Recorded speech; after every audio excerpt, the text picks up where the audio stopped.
The Democratic Party reiterated their charge that the country's security has been handed to the criminals, described the debate between Rama and a journalist as an attempt to divert attention from the Jafai scandal.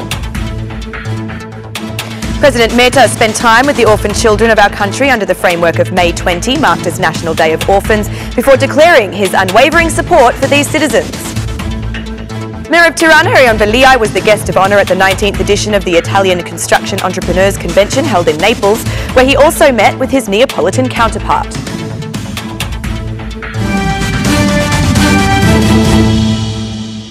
Good evening, it's 6 o'clock on Saturday the 19th of May 2018. Welcome to the English edition of Aura News. My name is Alexandra and I'm here to bring you the day's top stories from across the country translated into English.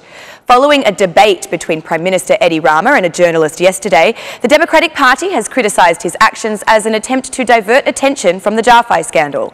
Yesterday's aggression against the media was the vital need of Edi Rama to cover the scandal of Jafai and, through the threat of blackmail, to hide the truth of the two brothers. Firstly, Agron Jafai is the boss of drugs and organised crime in Vlora. Secondly, Fatmir Jafai, the current Interior Minister, has put the state police in service of his brother, accused Albana Vokshi. From the Blue headquarters, the Democratic Party MP Albana Vokshi reiterated the charges that the country's security is in the hands of crime. The truth is that Edi Rama has left the security of Albanians in the hands of organised crime. The truth is that Edi Rama blackmails the media and journalists who publicly address the reality of his co-governance with crime, knocking down the shining facade that has cost hundreds of millions of euros, added Vokshi. Albana Vokshi concluded by inviting citizens to join the Democratic Party's protest to be held next Saturday, the 26th of May.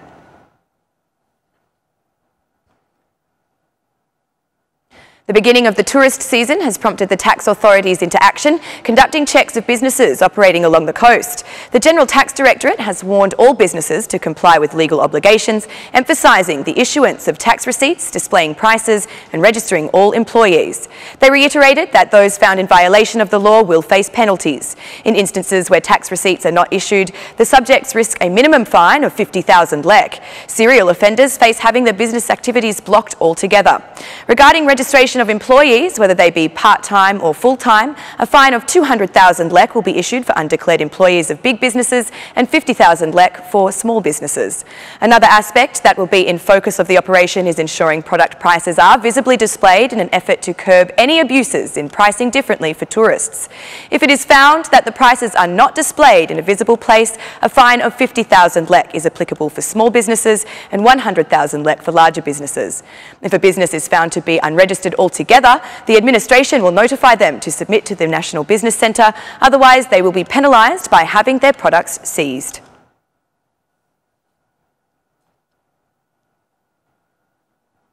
After June 1st, there will be penalties for businesses that pour sewage into the sea. From Leisure, the Environment and Tourism Minister Blendi Clossi reiterated that the force of the law would be tough for subjects that do not obey this appeal. In Thale, the head of Tourism and Environment closely inspected the technology that is being implemented at a resort on the coast for handling polluted water, while adding that other businesses have set up similar purification plants. Do not pour sewage into the sea. After June 1st, the force of law will be tough. Set up purification plants, emphasised Blendi Clossi. Minister Clossi stressed that the government will no longer tolerate properties that do not apply the restrictions of their environmental permit, especially those that do not treat sewage and urban waste.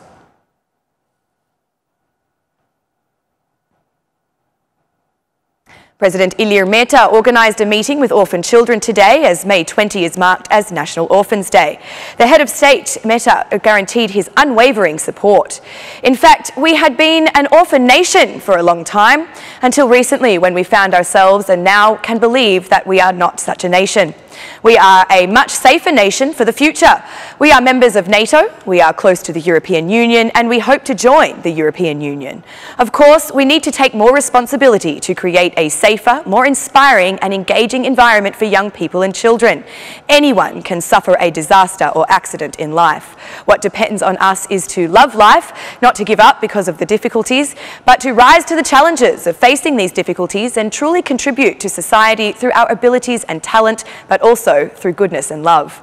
I am close to you for every activity, every inch of support and awareness from any state or local institution about everything you need. You should also consider me as part of your family, which is bigger and stronger than ordinary families, stated Ilir Mehta in his speech.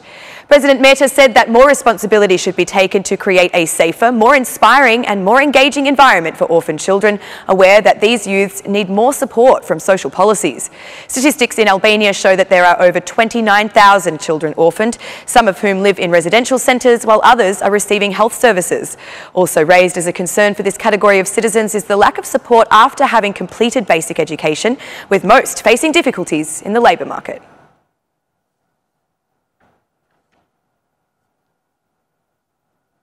The list of essential medicines has been provided to every emergency department of all hospitals to ensure no doctor or service director needs to direct patients to pharmacies for medicines that are for hospital use.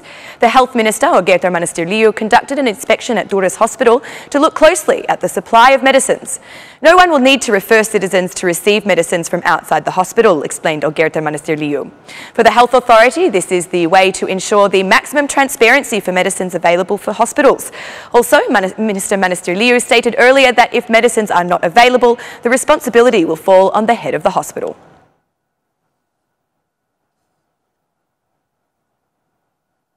The municipality of Kavaya has welcomed the tourist season with a specially organised celebration, having the girls from Miss Albania present the coastline and monuments of cultural heritage.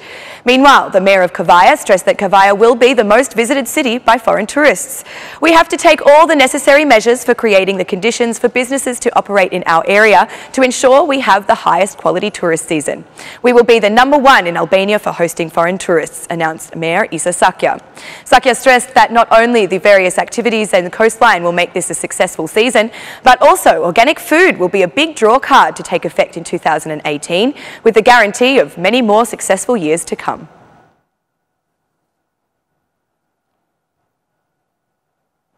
During his visit to Italy, Mayor Veliaj held a meeting with the Mayor of Naples, with whom he discussed the possibilities of deepening the economic, political and social cooperation between the two cities. I look forward to the arrival of the Neapolitan Mayor in Tirana to start a strong relationship with Naples after 500 years. It is the duty of the new generation, in this year of Skanderberg, that this special rapport with Naples be reaffirmed. And this way we can exchange artefacts, pieces of culture, Skanderberg's letters, or an inheritance of 500 years ago. And of course, laying the foundations for other jobs such as tourism, agriculture and information technology, declared Erion Veliaj. In his speech before the Italian entrepreneurs, Veliaj presented the changes that Tirana has undergone during these 3 years, as well as the implemented policies for attracting foreign investment. Italy's Constructors and Developers Convention was a fantastic way to promote the incentives created by the Albanian government for foreign investors. Compared to Italian taxes, which are over 50%, Prime Minister Edi Rama's government has limited taxation to 15%. This means that for many Italian investors who are tired of bureaucratic taxes, Albania is an ideal place to invest. Our country is competitive both in the labour force and in the way the government has offered an ideal tax package. Today we are in a situation where for strategic investors who invest several million euros, the government offers a significant tax cut. This has been done as a way to introduce the city as a government initiative for those who want to invest in Tirana, added Erion Veliaj. The head of the municipality of Tirana underlined that many of the hotel operators and investors specialising in quality construction, especially in the coastal areas or in Tirana, see Albania as an ideal place for investing. And that's the news across the country today. Thank you for watching our English edition this evening, and be sure to join me again every Monday to Saturday at 6 p.m. for the latest news from Albania. Once again, on behalf of Ora News, thank you and have a lovely weekend.